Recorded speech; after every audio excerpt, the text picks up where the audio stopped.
li nga xam te ne mooy li xewoon ci stade du Sénégal match huis clos boo xam te ne dañ koy ci qualification coupe du monde ak 112 millions de francs CFA yoo xam te ne dañ koy fay ci li nga xam te ne xewoon na foofee bu ñu mënee dikkaat juste ci fait yi laay ci élément bi nga xam te ne Pape Madiakhaté Sarr defal nañ ko ñu revenir un peu ci fait yi pour mun cee waxtaan.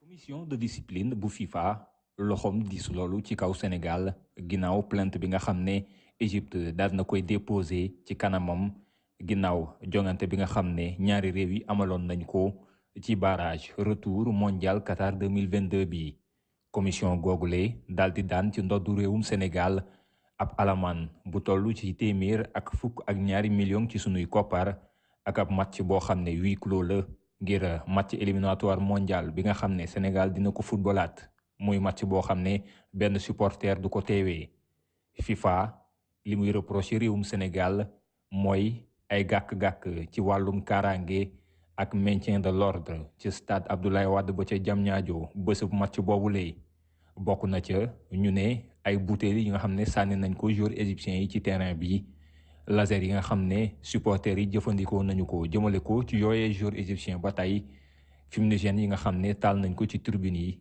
naka noonu it ab banderole boo xam ne dañu sa deet bind ay kàddu yu tegginewul jëmale ko ci égyptiens yi daan yooyu nag fédération Sénégal bu football jàpp ne dafa diis loolu tax xaaru ko woon tax ba ñu ne daañu def li nga xam ne moo di ab appel dem clamé ji ngir ñu daal di koy wàññi kuréel gi ngànk footballu Sénégal bi nga xam ne maître Augustin Senghor moo ko jiitee daal di bëgg lu mu néew ñu daal di bàyyi li nga xam ne moom mooy huis clos total bi ñu tekk ci stade bi nga xam ne dina leen indil ay gàllankoor yu mag ci wàllum koppar ñoom waa fédération sénégalaise bu football ba tax leneen nit loo xam ne ñaawlu nañ ko ñu ne lu tax Égypte teguñu leen daan yu toll noonu ndax réewum Sénégal ak équipe bam ñoom Sadio Mané ak seeni ñooñ daj nañ ñoom it lu diis foofee ca Caire ci match aller bi.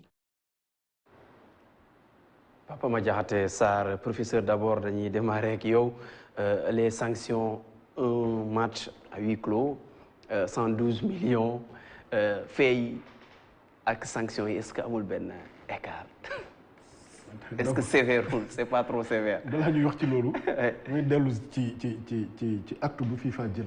mooy li ñu wax léegi rek. bu amee rencontre sportive am na koy organiser. am na autorité. bu amee dysfonctionnement. bu ci dara doxul bu amee gàllankoor autorité bi dafa war a am lu muy def. FIFA fi mu nekk nii am na lu mu def. nee na ci sunu match bi keroog amoon na ay affaires yoo xam ne jaarul yoon. moom sanctionné na pour moom dafa am ay fautes. nee na Sénégal faute na Égypte tam faute na.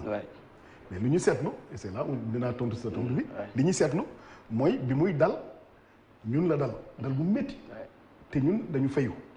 dal bi mu dal Égypte du presque dara boo seetloo li ñu daan ñun.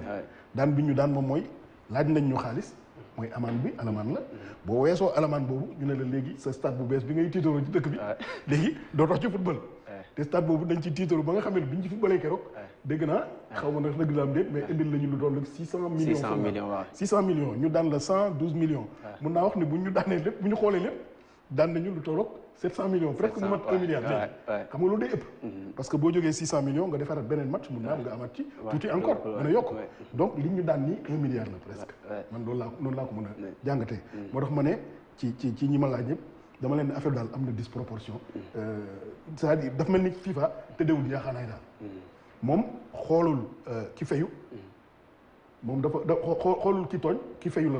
mais est-ce que yeneen yi ñu ci yokku yooyu amoon na Égypte certes Égypte amoon na laser yi amoon na foofu yuuxu yee saaga yuuxu suñu hymne bi amoon na fa mais ñun dañoo wàcc ci terrain bi donte sax attaqué wuñu seeni joueurs mais am na aussi benn bande boo xam ne bayoon nañu ko ba match bi jeex ñu bind ci saaga ci Salah parce que yooyu yëpp boole nañ coy mbir. mais loolu xam nga affaire yoon la. bu ñu amee avocat bu baax dana ci génn facilement. honnêtement. parce que li ñuy wax envahissement terrain. envahissement terrain nga gagné. exprimer sa joie. xam nga loolu ci yoon. normalement kenn waru ko tere. wala buñ la ciy daan tamit duñ la daan lu toll noonu. démb rek gis ngeen ko. démb. finale Coupe de France bu mu paree. gars yi wàcc nañ ci terrain bi. def fa lu leen neex. léeg-léeg nga gis équipe bu gagné France def fa lu leen neex.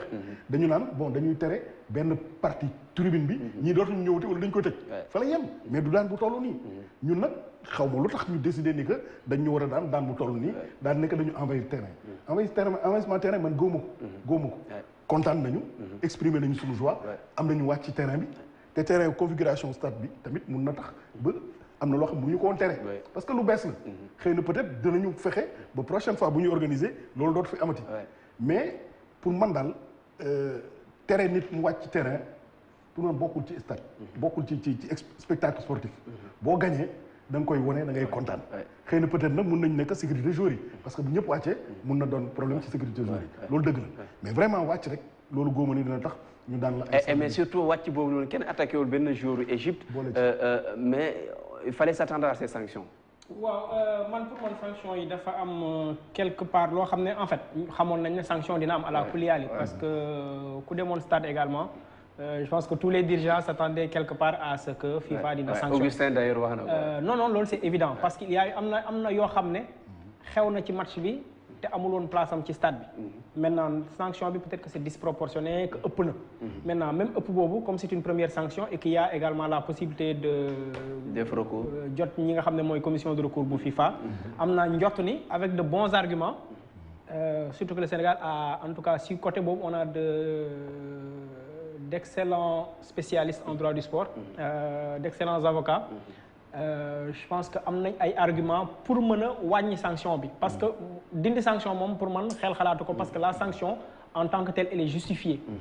ëpp na mais elle est justifiée. li tax mu justifié mooy am na actes yoo xam ne posé nañ ko fa warul woon am ci stade bi maanaam ay pour man sax effectivement li ñuy wax ci affaire envahissement terrain pour man c'est même accessoire.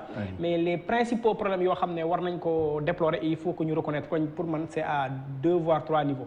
benn bi mooy jet de projectiles yi jëm ci terrain bi. maanaam di jël ay kayit ak di jël ay mbuusu ndox ak di jël ay bouteilles ak affaire yooyu di sànni ci terrain loolu teguwul ci yoon. c'est-à-dire mu dal joueur bi ak mu ñàkk dal joueur bi parce que il faut pas attendre.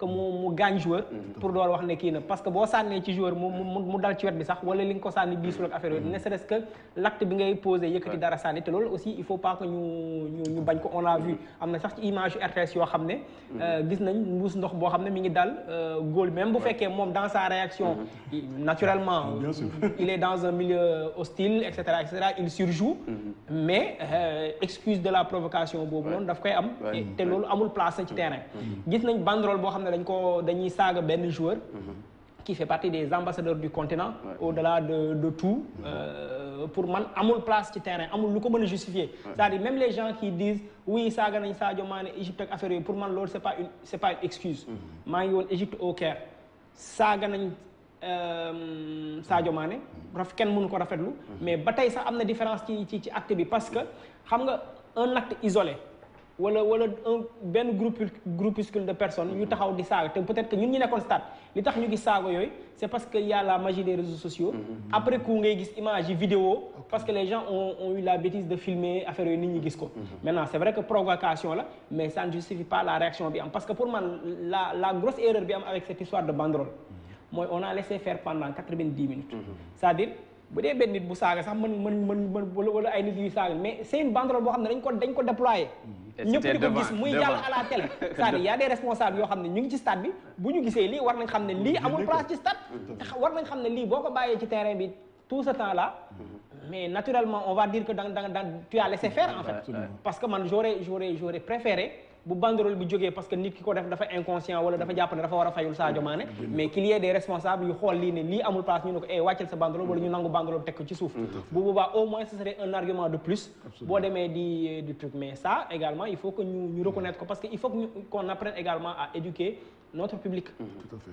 parce que tey ñu ngi gagné muy neex mais ëllëg ak si biir comme ni ko professeur waxee bés bu beneen résultat boo xam ne xëy na mais mën nga fay ñëw beneen dóor la fi lan la ñuy def on va dire non on laisse tomber te pourtant c'est dans la loi du football ñun suñu yaakaaree mën a dóor France wala mën a dóor Brésil au nom de quoi Bénin wala Gambie wala keneen mënuñoo dóor ça il faut que ñu am habitude éduquer suñu sport maintenant gëm naa ne les sanctions là ont été trop lourdes pour man ñaar benn bi dama jàpp ne sax li tax sanction financière kii noonu j'ai l'impression que FIFA quelque part utukaay xaalis la ko def parce qu'il y a eu 35 fédérations qui ont été sanctionnées. Boo xoolee ku ci nekk bu ñu jëlee ci yow fii 100 millions fii 500 millions etc. mais ça devient une grosse manne. Et bu fekkee chaque événement bu am chaque éliminatoire bu am ñu am ñuy sanctionné il faut ñu xalaatee quelque part noonu c'est-à-dire 34 fédérations nga jël ci ku nekk 100 millions c'est 3 milliards. Tout à fait. Même bu fekkee montant yi ñu jël bokkul ak affaire mais c'est quand même quelque part pour man c'est abusé sur le plan financier. beneen wàll bi également mooy il faut que ñu nangu également envergure bi match bi amoon daf ko jox benn dayo bu am solo. c'est-à-dire c'est un match boo xam ne on en parlait dans le monde entier. Naturellement bu amee incident bu ndaw daf koy gën a agrandir. Et peut-être que c'est pour éviter un peu comme match bi amoon une très forte publicité. Il faut peut-être taper pour peut-être on a payé pour les autres en réalité pour que ñu ne bon attendez le match là riir bu mu amoon. lii lañ ci def donc on a sanctionné quelque part bon et puis la dernière chose c'est que aussi égyptiens yi comme yuuxu nañ fu nekk te ñoom ñoo perte bon peut-être que je suppose que li tax ñoom sanctionné wuñu leen trop on aura peut-être que bon je me mets un peu dans la peau des responsables de la commission de discipline ils se disent que bon comme ils sont déjà éliminés élimination bi rek déjà c'est une sanction et que ñii ñoo qualifié ak affaire yooyu bon on le truc au moins coow li jeex et puis égyptiens yi comme ils avaient fait un recours pour ñaan ñu rejouer le match ak affaire yooyu au moins on règle le problème même bu fekkee comme je le dis encore une fois la sanction est elle est abusive mais mënul woon ñàkk sanction